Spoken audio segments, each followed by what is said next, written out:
Welcome to Revelation Unraveled. I'm your host, William Tapley, also known as the Third Eagle of the Apocalypse and the co-prophet of the end times. As you can tell, I still have a little touch of bronchitis in my throat, but I do feel a lot better. And as I promised, I'm going to try to increase the number of videos I do in exchange for not allowing comments on videos any longer. That really took too much of my time, and there are a great deal of videos I must get done. Now, this program will be a follow-up of my last program, in which I talked about Chris Putnam and Pope Benedict XVI. And I think I was maybe a little too hard on Chris and a little too easy on the Pope. Both actually misinterpret the Olivet Discourse, as do most Catholic and Protestant Bible scholars. They all tend to lump the three virgins together, that is, Matthew, Mark, and Luke, whereas in fact, Matthew is an end times prophecy, and Mark and Luke are prophesying the destruction of Jerusalem. Now you might ask, well, how can this possibly be if Jesus only gave one Olivet Discourse? And I believe that the Holy Spirit inspired the apostles in different ways. He inspired some to leave in certain verses, and some to take out certain verses, and so on. And sometimes Jesus uses the same phrase to prophesy different events. Now, in the last program, for example, I pointed out that Jesus says they will see the Son of Man coming on the clouds. But this is not an end times prophecy in Mark and Luke, because only in Matthew does Jesus add the phrase, all the tribes of the earth shall see the Son of Man coming on the clouds. This prophecy was fulfilled for the people Jesus was talking to at Jerusalem when it was destroyed. And the scribes and Pharisees undoubtedly did see Jesus coming, much to their consternation. But not all the tribes on the earth saw him. Therefore, Matthew includes that particular part of the phrase, whereas Mark and Luke do not. Another example are the two parables which Matthew includes and which are not found in Mark and Luke. And that would be the parable of the 5 wise and 5 foolish virgins and the parable of the 10 talents. The parable of the wise and foolish virgins is a prophecy of the rapture. And of course, this did not occur at Jesus' own time. There was no near-time fulfillment of this prophecy, only an end-times fulfillment. The same with the parable of the talents. This is a prophecy of the millennium. And of course, this is also an end-times prophecy. Now, as I said, I'm not going to go quite so easy on the Pope on this program, because although what he said about Mark was technically correct, he did give some false impression. Let me read exactly what the Pope said. And this is from Chris Putnam's website, so I give him credit for at least publishing what the Pope said. It's hard to find on the internet. For this reason, Jesus does not describe the end of the world. Now, the Pope is correct on that. Mark is not a description of the end of the world. And when he uses apocalyptic images, he does not conduct himself as a visionary. Well, I would find that phrase a little questionable. On the contrary, he wants to take away the curiosity of his disciples in every age about dates and predictions. Well, now, I would disagree with the Pope on that. The question which the apostles asked him is, when shall these things be? And Jesus did not say, you are asking the wrong questions. No, in fact, he answered the questions of the apostles. When shall these things be?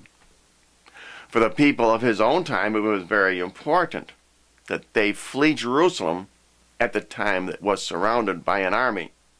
as included in Luke's Olivet Discourse, but which is not found in Matthew's. And for us in these end times, it is also critical when these things shall be. And Matthew answers that question. And as I have said on other programs, the answer to that question is in the fall of 2017. That is when Armageddon will occur. So now let's take a closer look at these differences between Matthew and Mark and Luke, because we want to know more about when these things shall be, because they involve you and me personally. Let's take a look at the phrase, where the body is, there will the eagles be gathered. This is a very interesting phrase in itself.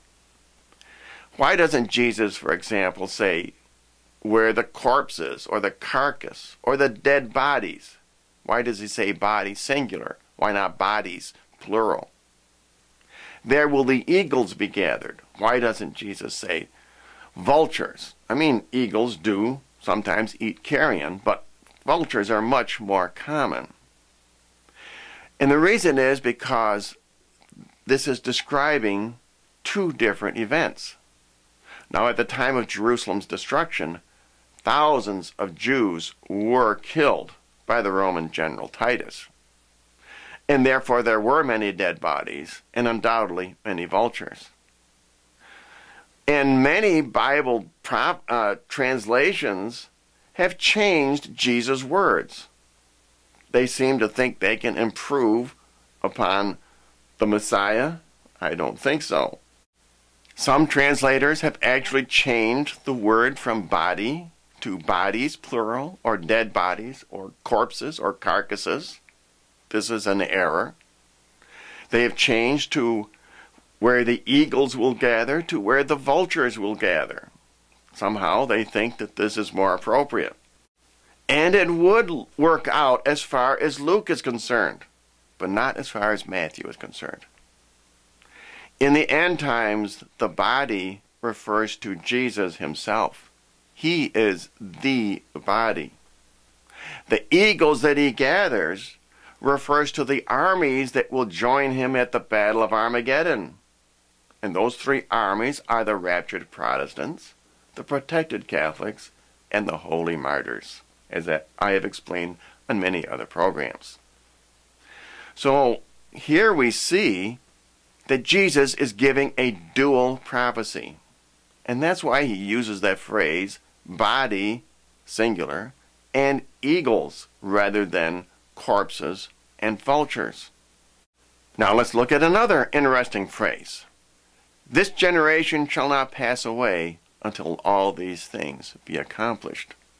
Why does Jesus use the phrase, this generation? If he is talking only to his audience, why didn't he say, you people will see all these things accomplished? Why didn't he say, you people will see the destruction of Jerusalem? When he says this generation, he is talking about two different generations. That's why he uses a generic phrase like that. Yes, the people who he is talking to refers to this generation, and that generation did see the destruction of Jerusalem. But in our own time, this generation refers to us. The generation that comes after Israel was recognized as a state by the United Nations on November 29th, 1947. That was the beginning of the last generation.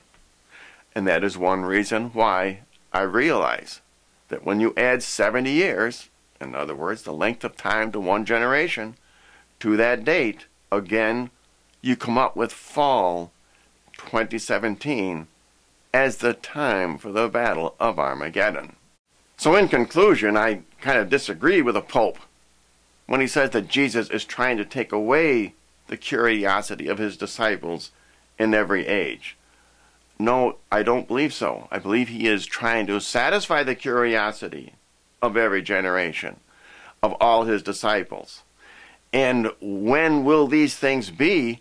Jesus answers, and he tells us, he tells you and I, when these things will be. And I just want to add that dual prophecy like this is not unusual. Daniel does it all the time. And the reason for this is that the fulfillment of the near times, in other words, the destruction of Jerusalem, which proved how great a prophet Jesus was, also proves that the end times fulfillment will also come true. And we can expect to see everything Jesus spoke about in St. Matthew's Olivet Discourse in our own lifetimes. And as always, if you would like a free copy of my book, Revelation Unraveled, you can simply write to the address you see on your screen or send me a private message to my YouTube channel.